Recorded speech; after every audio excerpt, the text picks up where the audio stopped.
তো আজকে আবার চললাম আবার একটা মানে ভালো কাজ করতে।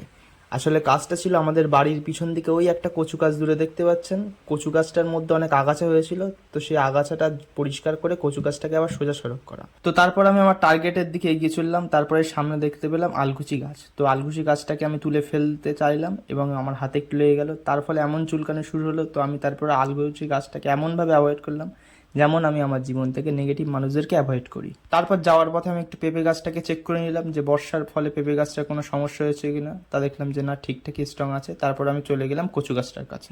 তো গাছটাকে পরিষ্কার করতে করতে আমার মাথায় একটা জিনিস খেল, যে মানুষ যেমন এই জগতে মায়ার দ্বারা আটকে আছে এবং মায়া যেমন সর্বদা তাকে টানছে, ঠিক এই গাছটাতেও আগাছা লতাপাতা তেমনভাবে আটকে ছিল এবং সেই এই গাছটাকে টানছিল নিচের দিকে এবং গাছটার ক্ষতি করার চেষ্টা করছিল। সেই জন্য যেমন আগাছাকে আমি কেটে ফেলে দিলাম, ছেঁটে ফেলে দিলাম এবং গাছটা আবার সজল হয়ে মাথা তুলে আবার বড় হতে শিখলো, তেমনি আমাদেরও উচিত এইভাবে মাথা তুলে বড় হওয়া। যাকগে, আজকের মতো জ্ঞান অনেক হলো। আমি আমার কাজ পরিষ্কার করে বাড়ির দিকে ফিরলাম। দেখা হচ্ছে পরের ভিডিও।